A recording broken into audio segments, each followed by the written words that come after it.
I'm live. Okay. Hello, everybody out there. I'm just reading some of the messages.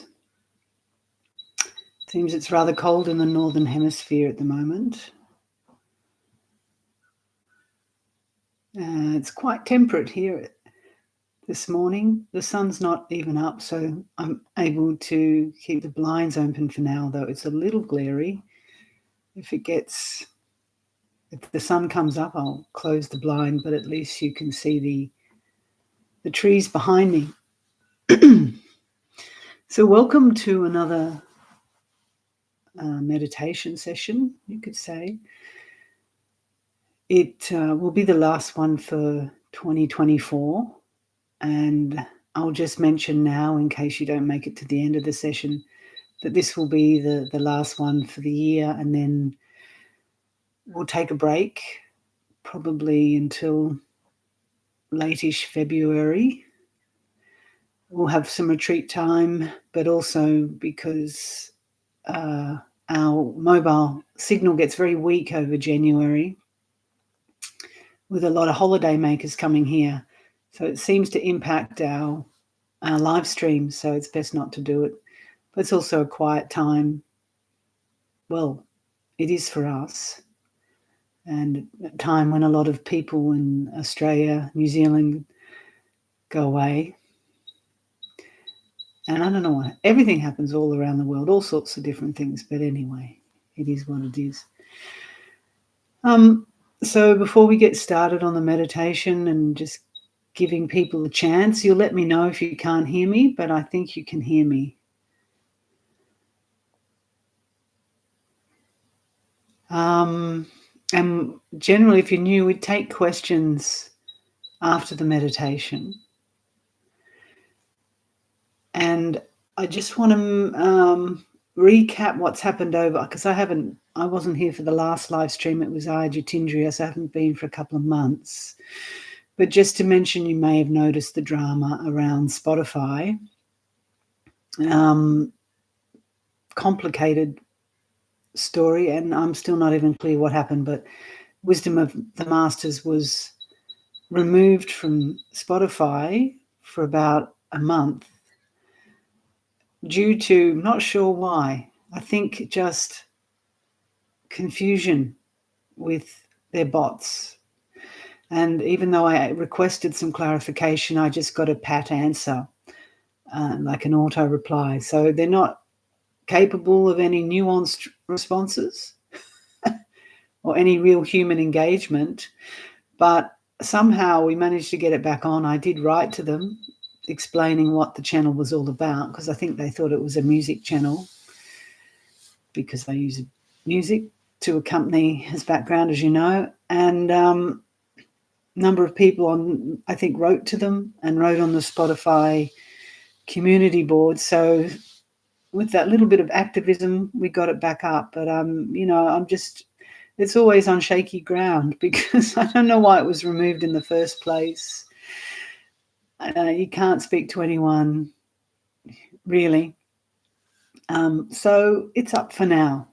But it was a very, big shake-up, big powerful lesson, and that this could all just go. And as we know, our life will go as we know it. And are we ready for that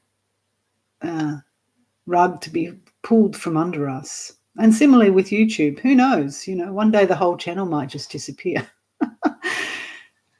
And just that awareness of uncertainty and impermanence.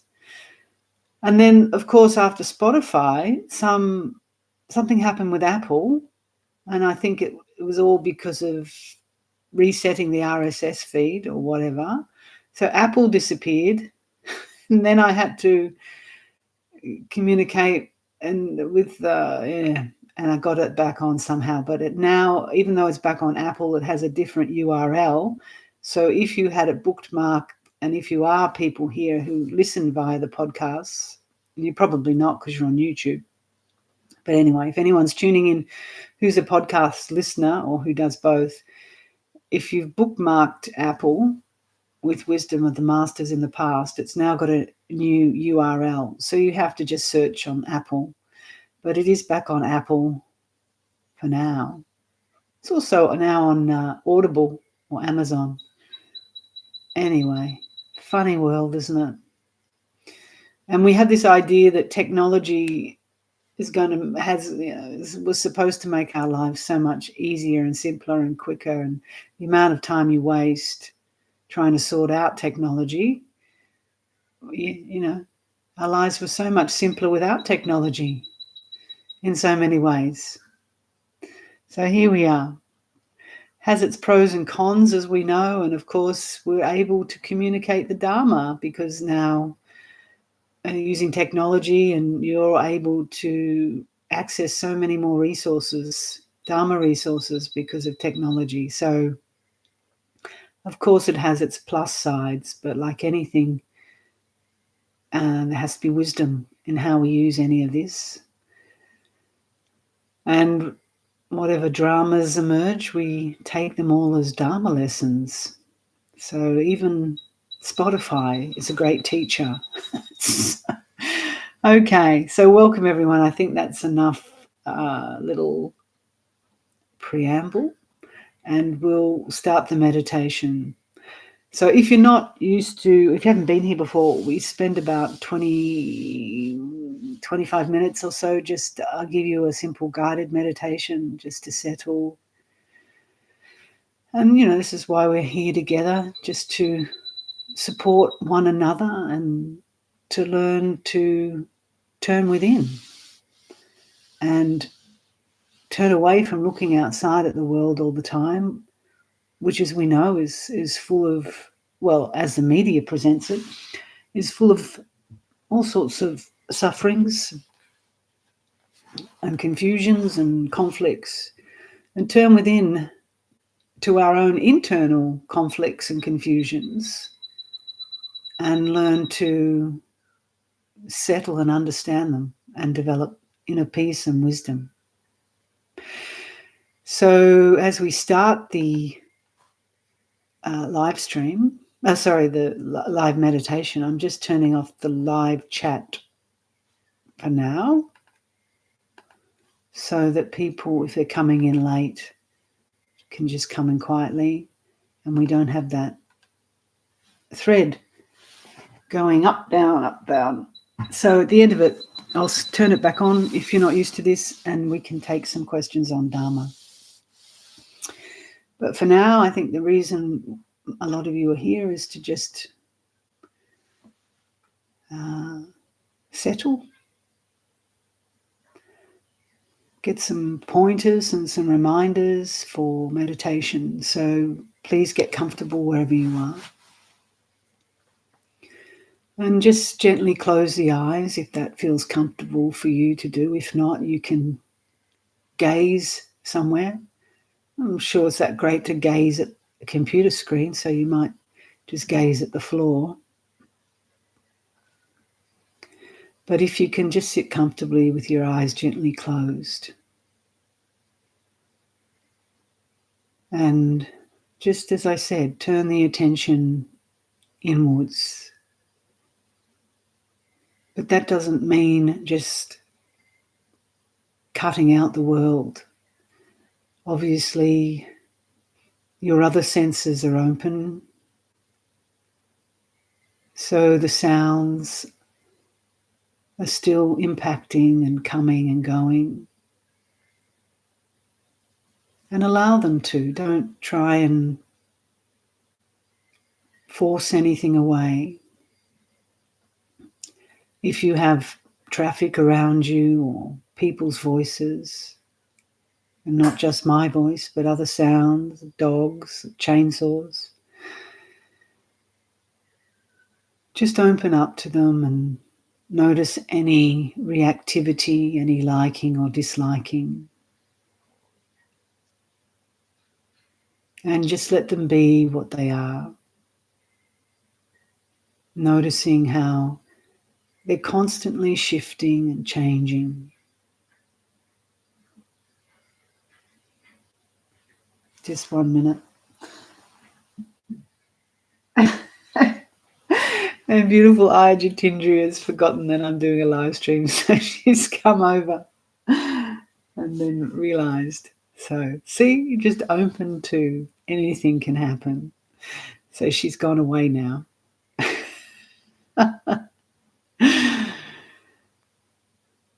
So just notice the other things that might be emerging within your thought stream. Memories, desires, plans for the future.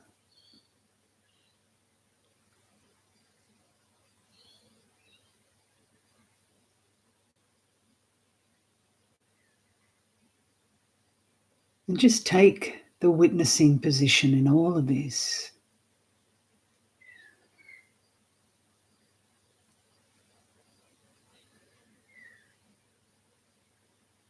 So as your body is settled in one place, solid, firm, still, you can make your awareness the same.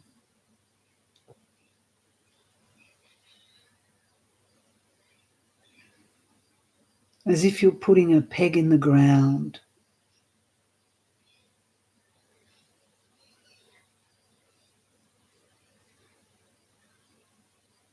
Just stay put.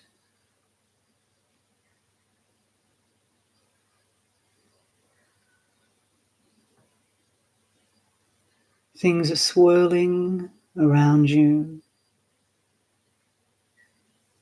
coming and going,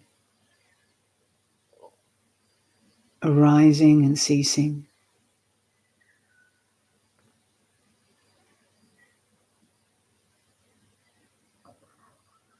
Just allow them to.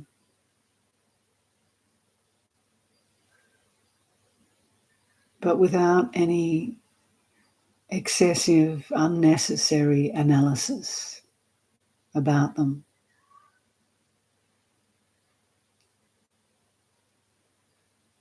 Mostly it's just mundane stuff, habitual stuff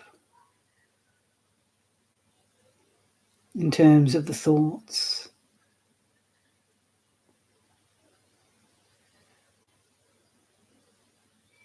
There might be some unpleasant feelings or emotions that have been stirred up.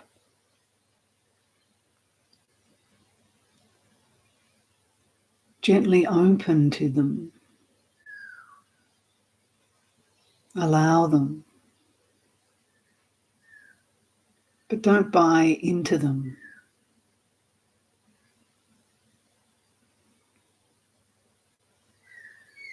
They just are what they are.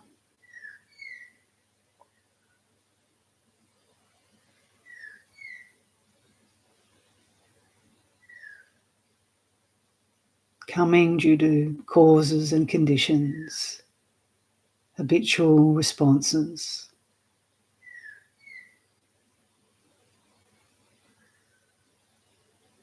Just note them and notice them for what they are. But don't beat yourself up.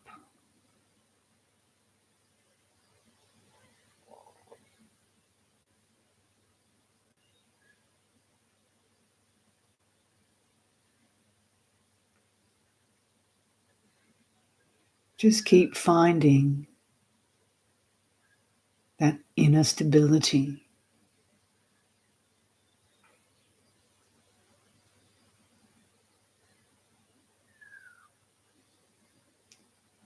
The breath can help you lead you back to that.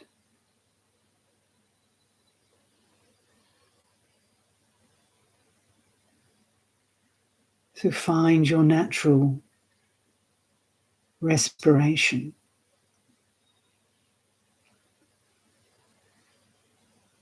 And if you notice it's racy, it's probably because your mind is racy.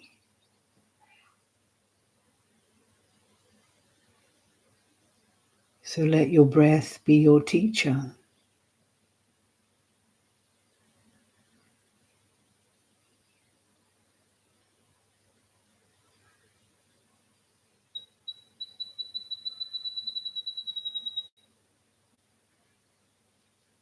And tune into it.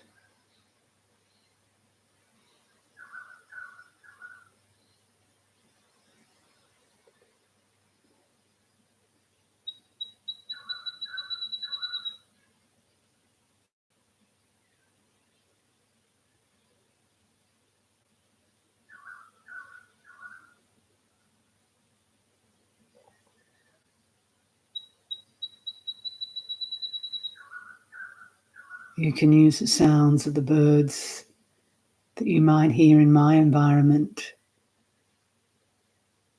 to gently bring you into the present moment, away from thinking and conceptualizing, to just listening.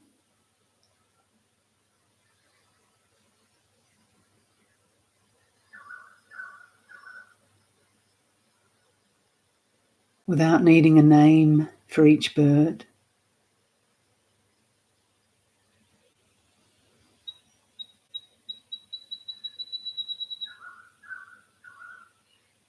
You can just allow their song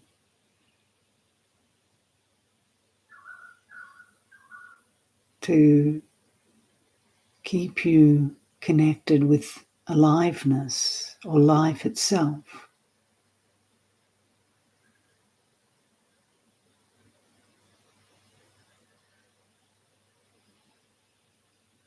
The throbbing, pulsating stream of life within the body, the breath, the environment.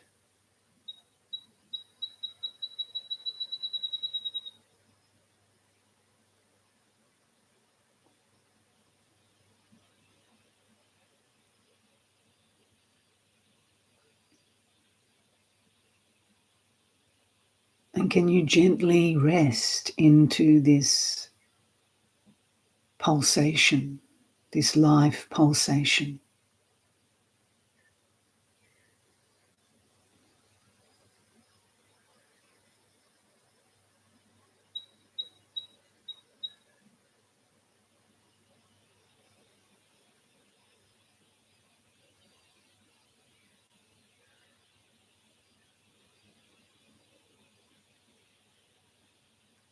As the day begins to warm up here, the cicadas are beginning to wake up as well.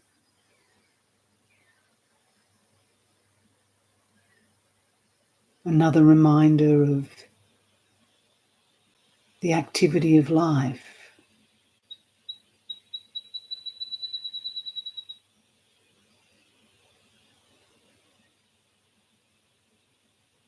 Can you just flow with it all without resisting?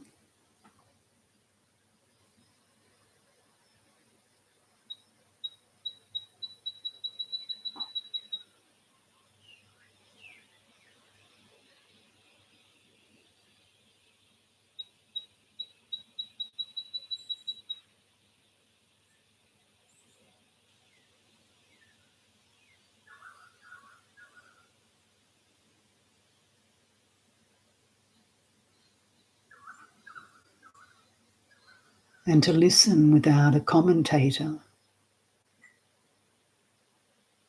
without a listener.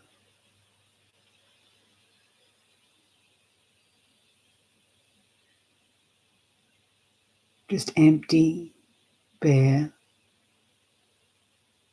awareness, listening.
mind gets carried away by thinking again, just turn away from it. Just refuse to engage with it. Just in a strong, equanimous way, not in a reactive way.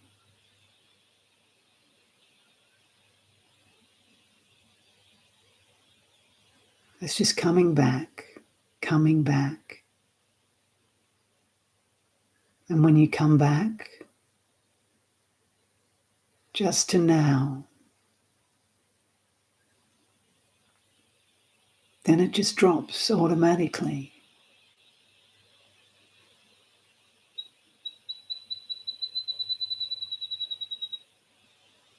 And you're just with life again. The birds, the breath, the cicadas, the wind.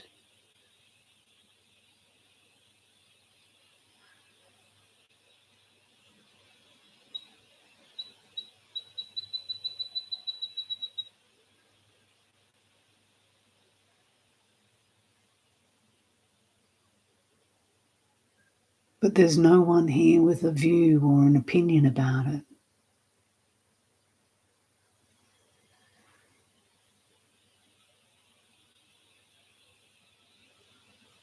It's just life in its immediacy.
And you just notice the commentating mind.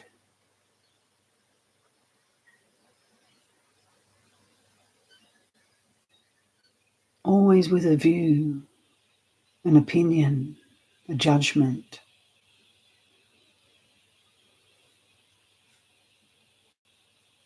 Get to know that. That's what we're breaking free from.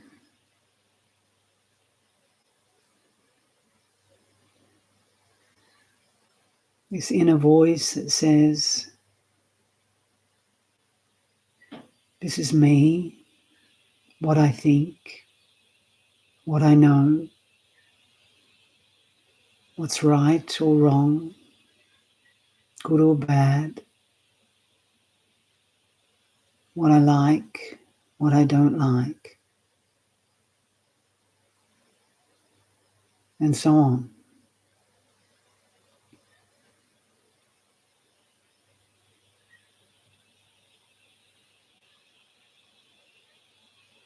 We're just waking up to that. I'm waking up from that.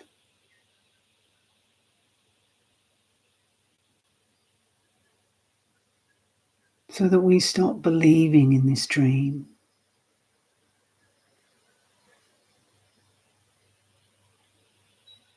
And believing that it's my dream.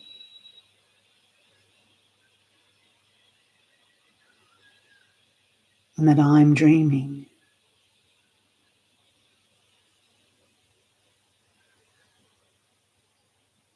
It's just the dream.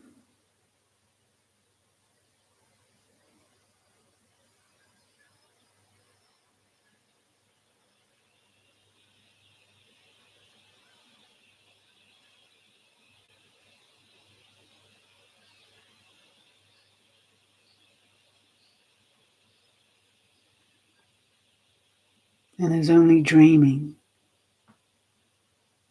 without the dreamer.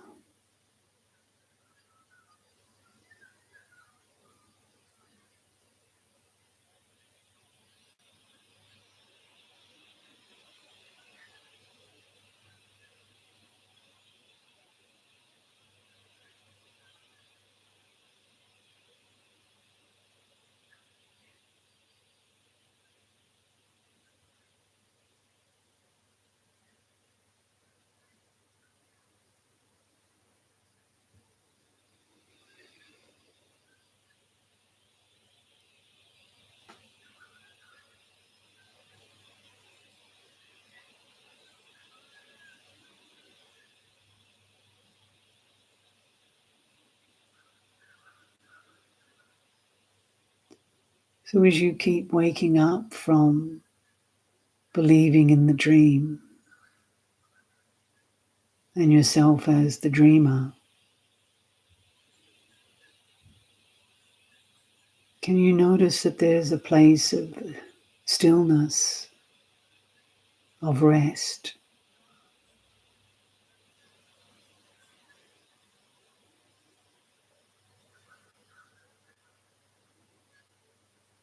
A place where the mind can just settle.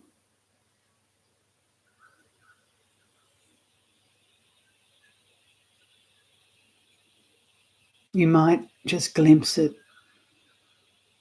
for a millisecond,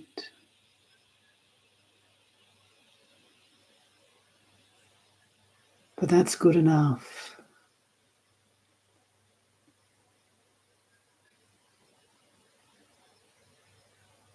And the more you practice, those seconds turn into minutes, into hours, into days.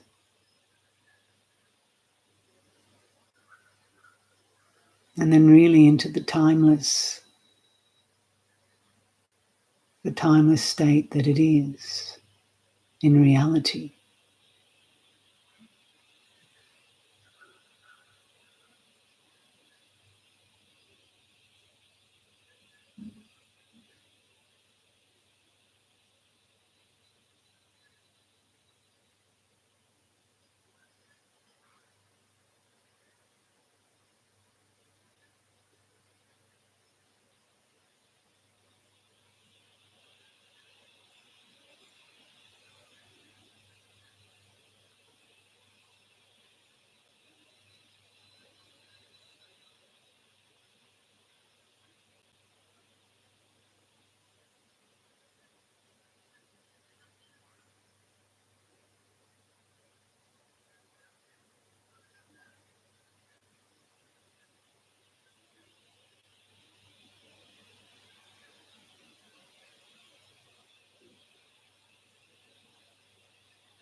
So really there's only two states.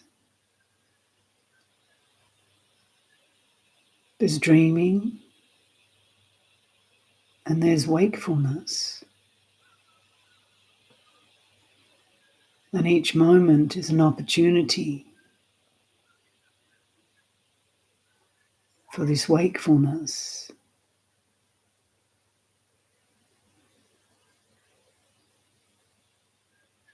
Just seeing when you're caught in the stream of dreaming,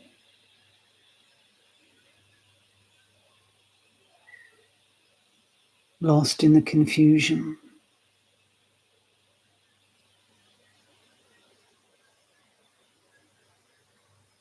and just waking up each moment.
So when you feel ready,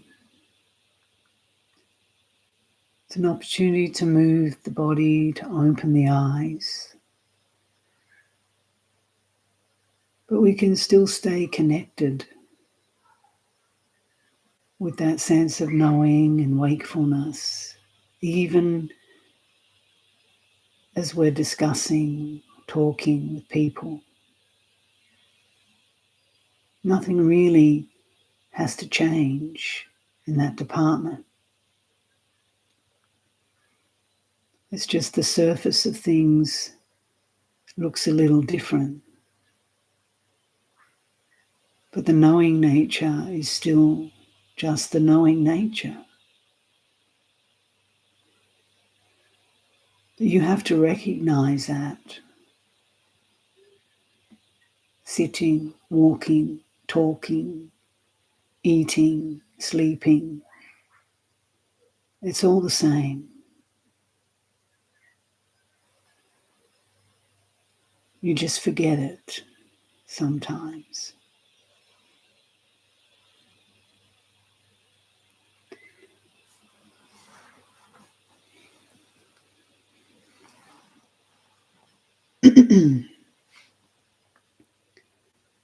So I'll put the chat back on. People can ask questions. Excuse me. If you have any questions about the meditation or about Dharma, it's an opportunity.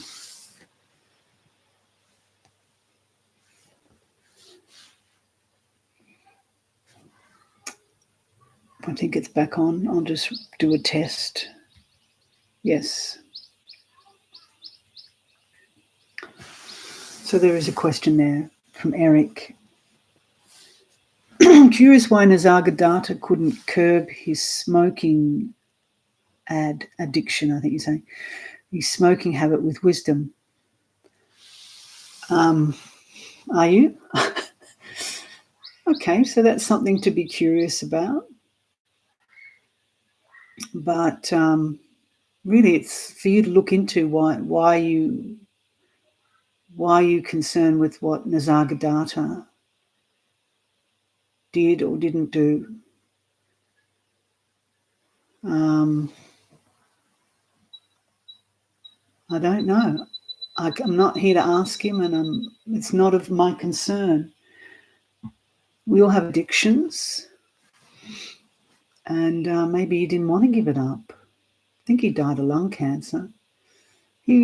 But the question is, there's a few questions here, a few things to reflect on.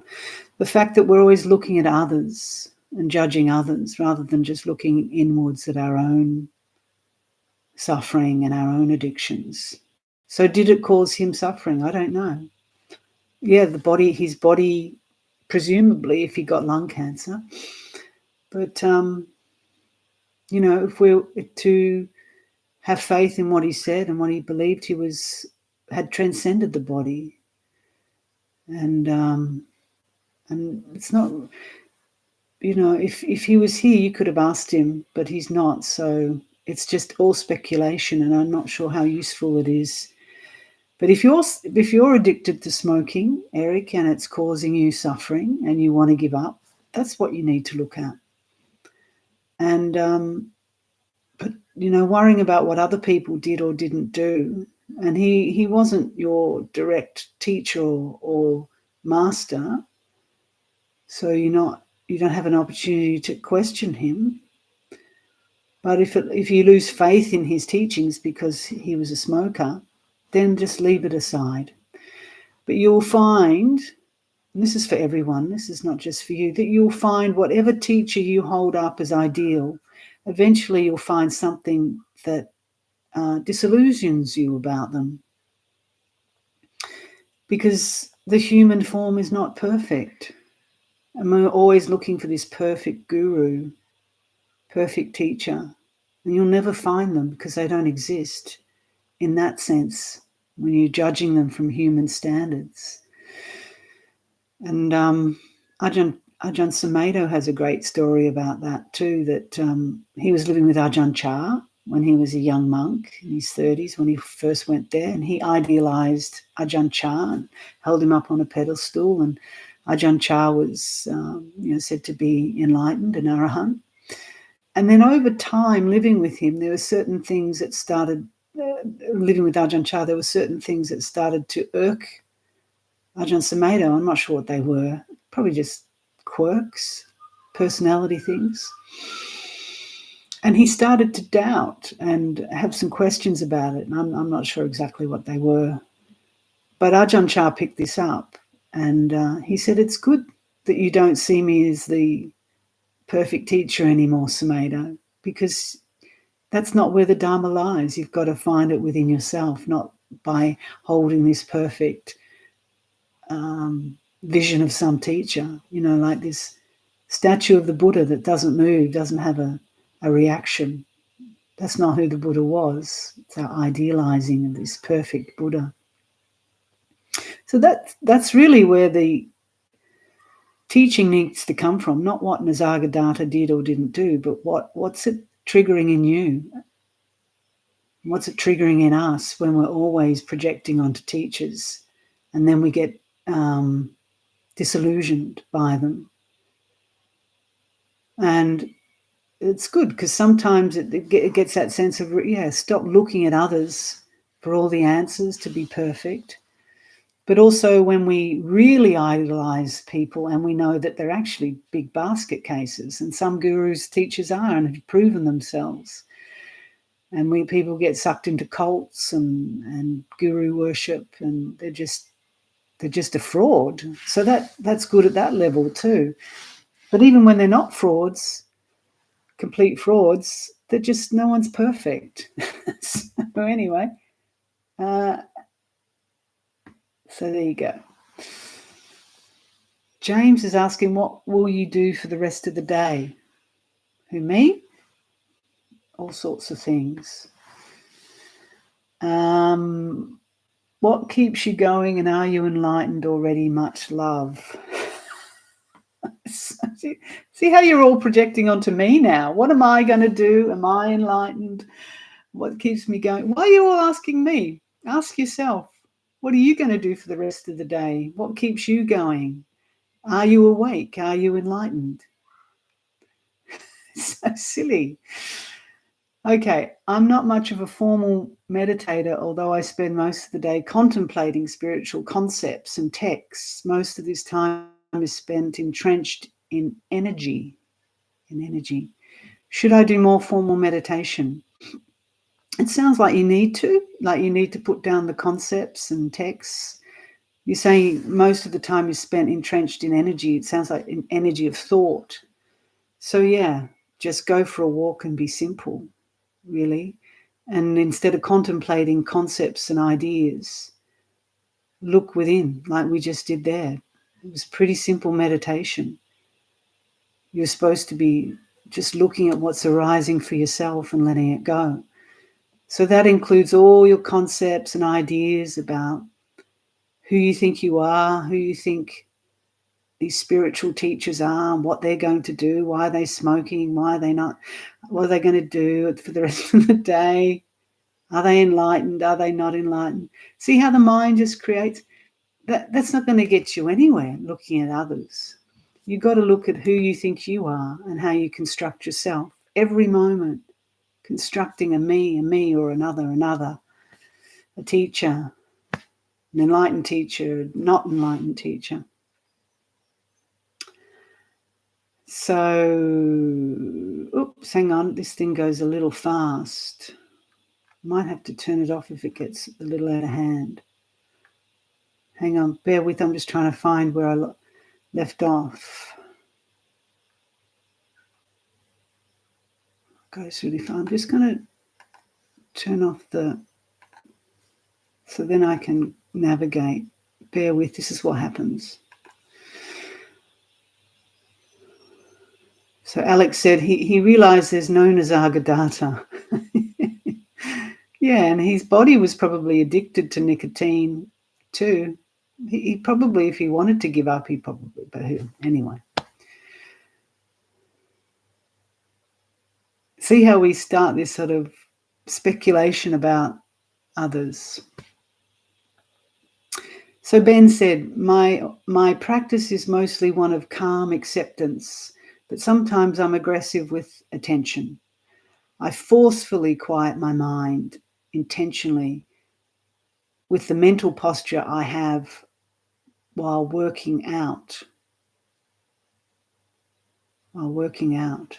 You mean doing gym work or something? Any thoughts on this application of effort? I struggle to find the balance between suppression and mind wandering. Yeah. Strong equanimity, you said. Yeah.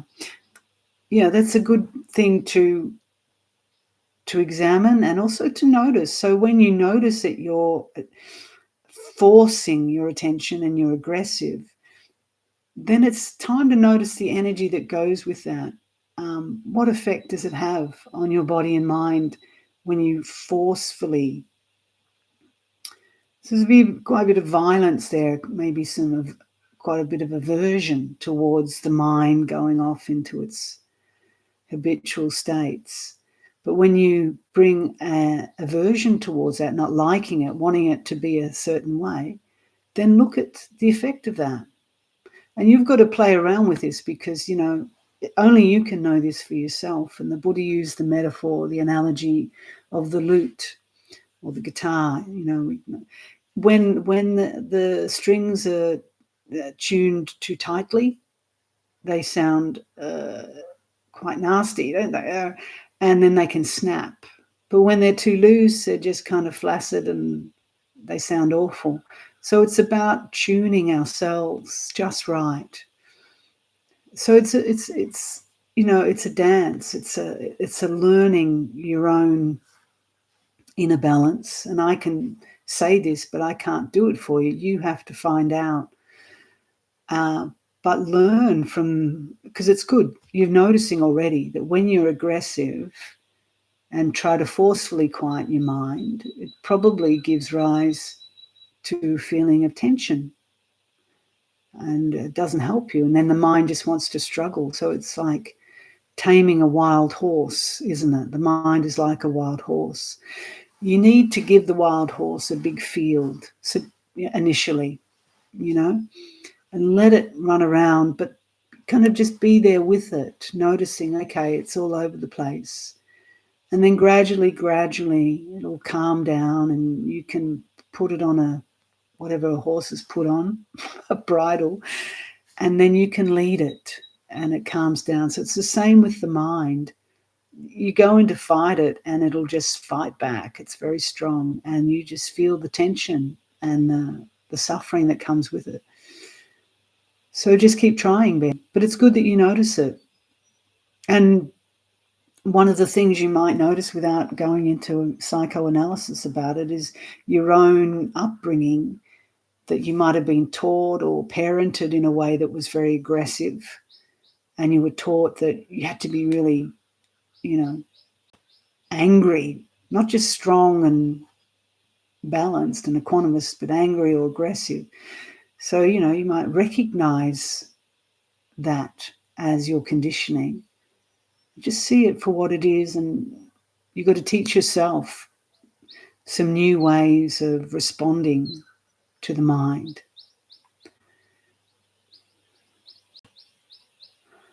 Okay, so Chris has said, I wish to thank you for your previous comments on children being light.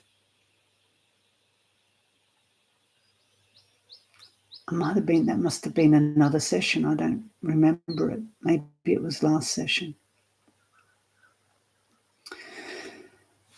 But I'm glad it was helpful, Chris. Danny, when you said no one is here in the meditation, can you elaborate on this statement, please? Well, I can, but it'll just be a whole lot of words.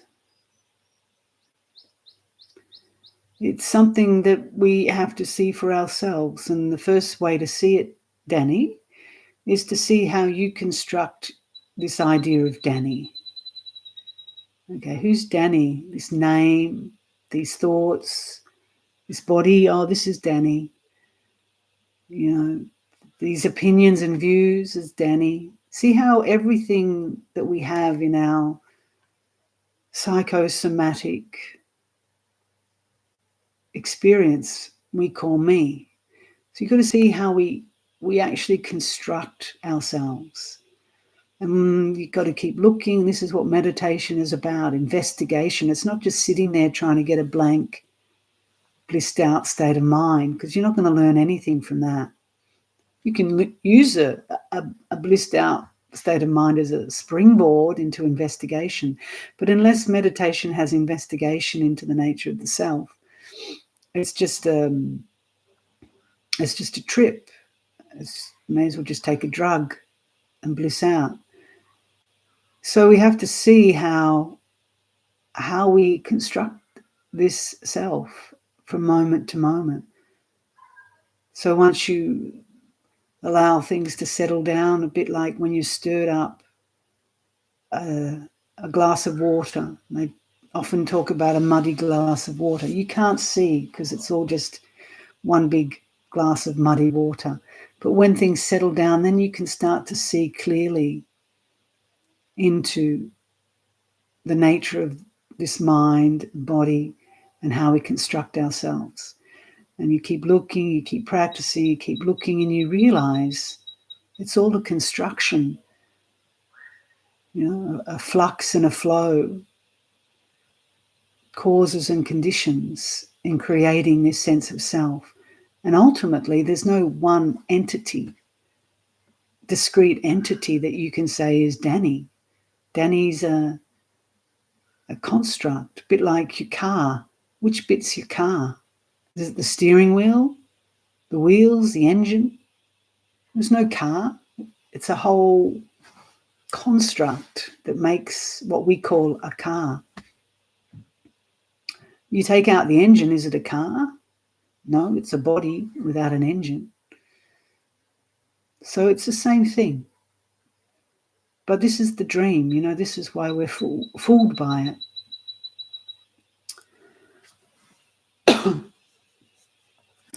Which leads us to Francesco's question below, which is any pointers towards how to pierce the veil that covers our direct experience?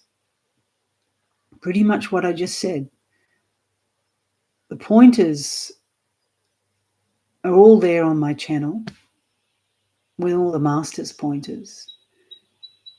And they point in a different direction or they give emphasis to something else. And you have to keep just working and looking. So someone asked before, what book should I read? Or I'm reading a lot of books. And Ajahn Chah said, you're reading so many books. The only book that's worth reading is your own mind. So that's what I'd say too. Just keep reading your mind, but it has to be with wisdom.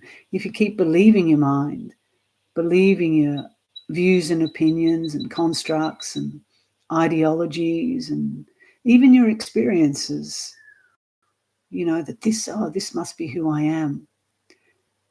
I'm a spiritual person because I had this experience, or I'm not a spiritual person because I had this bad thought. Even that is just another way, and it keeps changing, these constructs, these personalities, views of ourselves. So you have to just keep examining. That's how you pierce the veil. And it's not going to happen overnight. You know, people think enlightenment happens and they want it to happen quickly because of the world we live in. We're so used to instant results, and it's not going to happen. It requires patience and commitment. And, you know, whether you believe it or not, it takes lifetimes. You don't think this is the first life that we've been inquiring into the nature of the reality, do you? So, okay. Don't know what that question below means. But there's one from Jumper, Tibetan Pharmacy. The realization of non-duality removes the leave from which you see this. We all have addictions and we all have vices. We need to look within our own suffering and addictions. Yeah, exactly.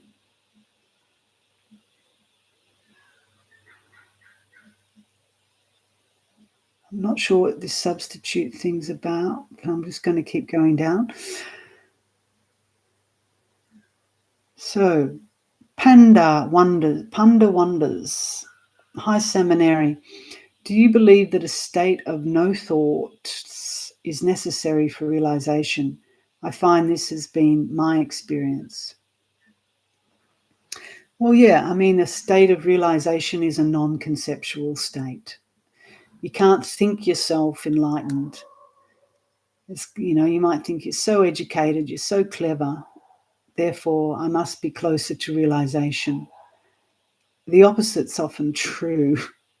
The more educated we are, the more obstacles we often face. And that's not me saying that. That's, you know, that's just that's what a lot of the masters say. So this book knowledge and our cleverness can be a real obstacle, a real hindrance, because it just gives rise to big ego and also a lot of thinking that gets in the way. So yeah, realization is a non-conceptual state. It's not a thought. Thought might come later, or what would we say, sort of a cognizance can come later, to understand, to make sense. And then we put it into words, and then it's not realization, it's just words. But this is how we communicate, and it's a limitation of words, but they're necessary. Although with a lot of teachers like Ramana Maharshi, he did say quite a few things in response to questions, but a lot of the time his teaching was through silence.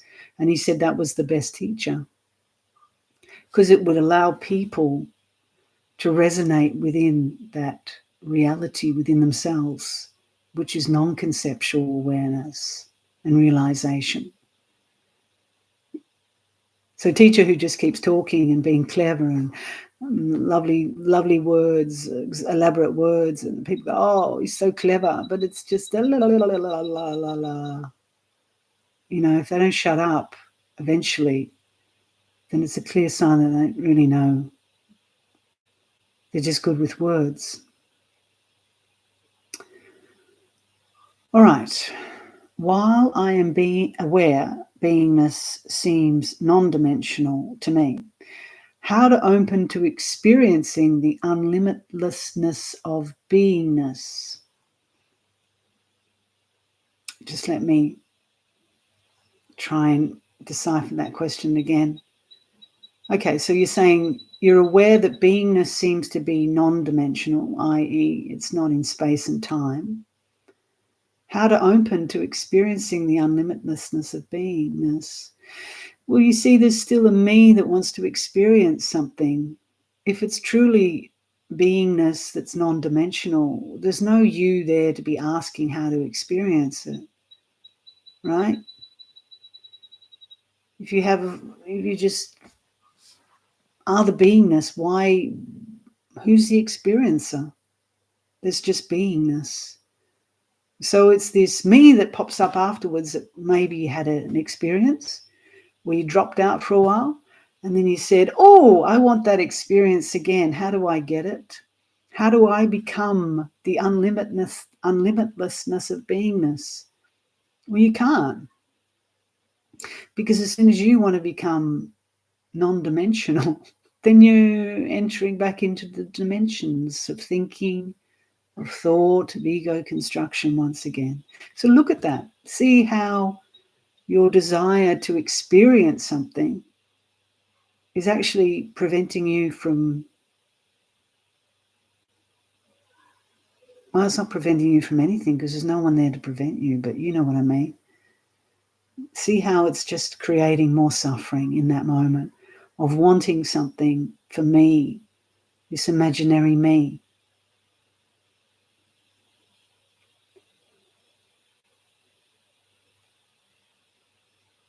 Okay, so Zahuri is just asking about recordings, I think. Is there a platform where the recordings that you've made can be downloaded? And there is, and I put it up there on most of my videos in the pinned comments, and that is the Google Drive, my Google Drive. So you can find that link, I think, in the About page from the home page, as well as at the bottom of most videos. It'll have link to Google Drive, and there you can find the recordings in the folders. Excuse me. What is the most direct path you have found to realization of our own naked manifest awareness? Well, the direct path is always different for people. What might be direct for me may not be direct for someone else. We're all different. So, I wouldn't want to say.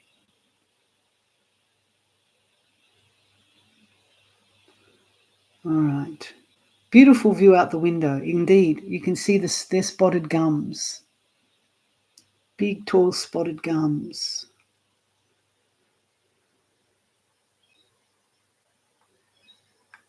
Okay, I'm getting to the end of the questions. I'll put a thing back on in case some more have emerged for you.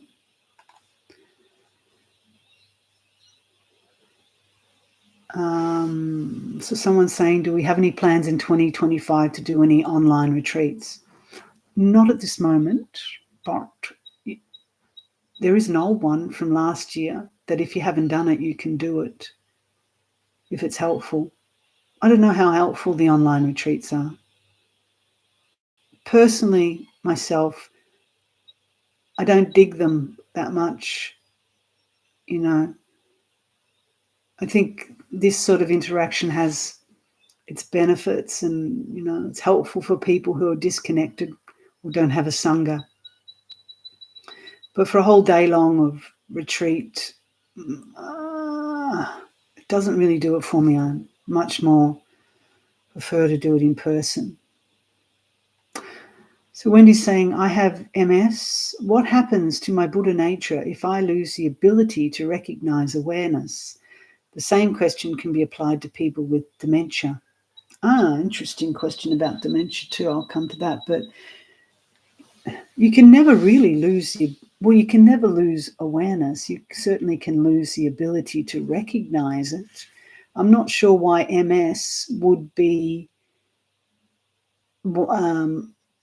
an illness in particular that would be any more special. I used to work in a hospital with people who had MS, and whilst their bodies and their control over their bodies was obviously very limited, a lot of them had very bright awareness. I would say someone who has, other things like someone who's, excuse me, just try and keep this thing steady. Someone who's really damaged themselves through drug addiction or something like that has got a less ability, more obstacles. So I don't see why MS would be any Sorry about this. Something's happening with my computer and I can't. That's it. Read it. Yep. So what I'm hearing, Wendy, in that question is perhaps some fear that as your MS deteriorates, that you might lose the ability to recognize awareness. But I would just say, look at that fear and don't project, because it's not necessarily the case at all. Your awareness may indeed become brighter as you recognize that the body is the body. It has its own karma. It's it's things to deal with. It may break down in terms of your ability to have control over it, but your mind is separate from that. The awareness is not impacted by it. And you asked the question about dementia. Like my mum was supposedly had some dementia. That's what the doctor's diagnosis was. And I know this also with another listener's mother. And of course on the surface they might forget things, and they forget they've just told you that, and they've forgotten where they've put things, and they become a little bit childlike. But when she was dying, her awareness was incredibly bright and lucid. This so-called old woman with dementia. And she was able to, what was she able to do? Just rest in this lucid, bright, loving awareness. And I saw that and I thought, where's the dementia? And you could engage with her just around, just around being, it was amazing. And I know other stories about people's parents like that, particularly when they're getting closer to death, that the awareness actually becomes brighter and stronger and more lucid, and they can rest in just being and a loving presence, because they're not so caught up anymore with this little view of who they think they are in the world, this worldly sense of themselves as a personality. So it's the same with MS. So you're not your body. Your body's going to do what bodies do, and that'll be different with everyone with MS. So start now to rest into the awareness. It can't be impacted by what the body does. You can just watch the body, or the awareness knows the body, but you're not the body.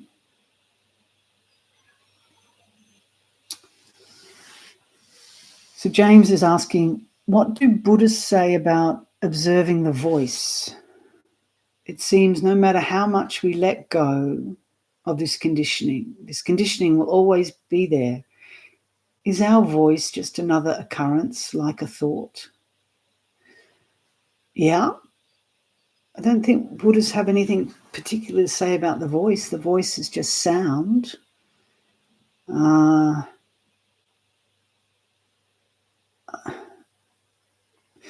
There are some teachings in Tibetan Buddhism, in particular, where they talk about Vajra voice, the voice that comes directly from the unconditioned, but a lot of what we say comes from just our mad conditioning. So just notice that. But there's nothing particularly special that it says, as far as I know. I've heard it be called skillful to not be sad. If we have the ability to not be sad, do you think it's prudent to abstain from sadness? Or do we allow ourselves to be sad and work through it? So I don't know who said it's skillful not to be sad, but maybe what they meant was just not to get lost in it, not to get swept away. But sadness is just a human emotion. And even the Buddha expressed some sadness when Sariputra died. He said it's not the same without him. It's like a light's gone out, one of his closest disciples. But he didn't dwell on it. But he did reveal a certain humanity that when, and even though he knew there was no Sariputra, there was a form that appeared, an expression, and he had a kind of human relationship with that, a brotherly relationship. And when he left, he obviously felt a loss. So it's human.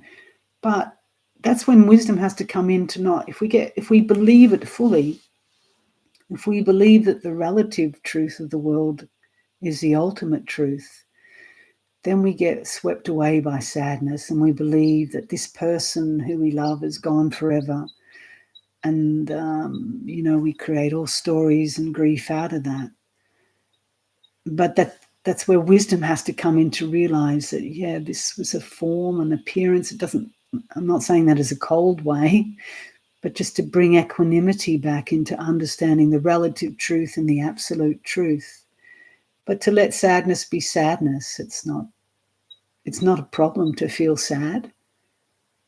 What does it feel like to feel sad? It feels like this, yeah? But don't attach to it as the only truth, or as the ultimate truth. And then it passes. But actually tuning into our sadness, whether it be sadness of losing a loved one or the sadness of the suffering we see in the world, it's very useful to feel sad from time to time because it makes us soft, makes us vulnerable, and it can open the heart. If we just have this kind of, we shouldn't be sad and we should be Buddhists and there's no self and it's all this and that and all these views and opinions, then it can make us very hard-hearted and deluded ultimately, because that's not the only truth. It's so opening to sadness that people do suffer. There is suffering. Can help us be soft and open. But then wisdom really has to work hand in hand with that. And wisdom comes slowly, as we start to understand the two truths. Okay, so James is saying, sorry about the payment question, which I didn't see, so I was curious about how the contributors are supported because it's really great stuff.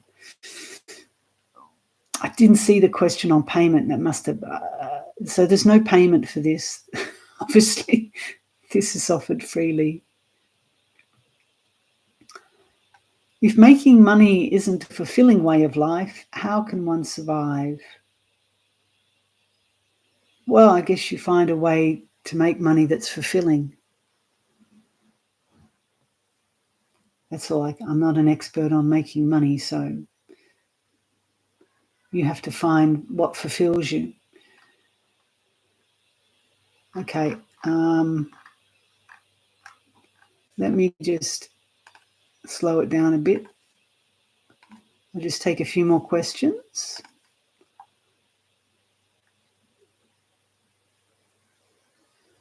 Thank you. I won't read out your thank yous and your gratitude, but I'm reading it, so it's lovely that this stuff is helpful. As a newcomer to this channel, is this esoteric Buddhism Zen? Does it matter? Is Dharma and Dharma the same thing? So, what I'm saying here, is it sound like esoteric stuff to you? I don't think so. It's just I'm ordained in the Theravada forest tradition. My channel is open to all sorts of spiritual traditions. It's not really that much esoteric about it. And Dharma are just two different spellings. The Dharma with the double M is the Pali and the R is the Sanskrit. So in Mahayana Buddhism, they tend to use the word Dharma, or Dharma with a capital D. And in the Theravada, they use the Pali. Same thing, different words. And someone's just answered that question below, so there you go. Thank you. Why can't the mind go where awareness resides? Yeah, well, that's what you have to uncover and reveal for yourself. In a nutshell, it's because awareness is not the mind as we define it as the thinking mind, the conceptual mind, the discursive mind. But equally, it's not separate. Where does this discursive mind arises and ceases in awareness, doesn't it? Do you notice that? Blah, blah, blah, blah, blah, stops. What remains? Awareness. So they're not separate. But awareness doesn't get what's called entangled in the mental proliferation. Why doesn't it? Oh, I know you're saying, why can't the mind go? Well, because the mind, if the mind could go where awareness resides, which it does anyway, it stops. It dissolves in awareness. But it's not that the mind goes there. The mind is just this idea we have. You have to look at what you think the mind is. And when you really investigate the mind, you won't find anything. You'll just find appearances without any substance.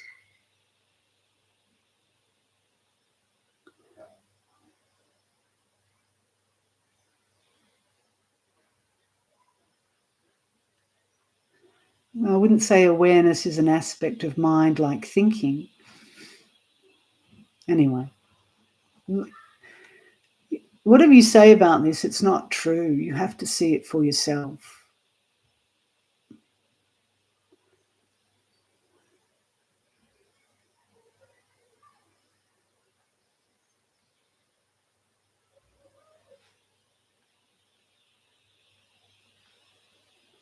Okay. So there's a few reflections going on there that people can read from others. Why did the Buddhist buy a vacuum? Is this a joke?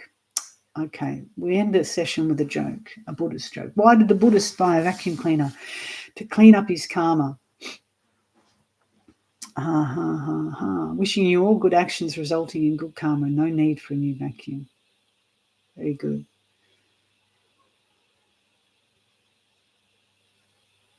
All right, so we're going to leave it there.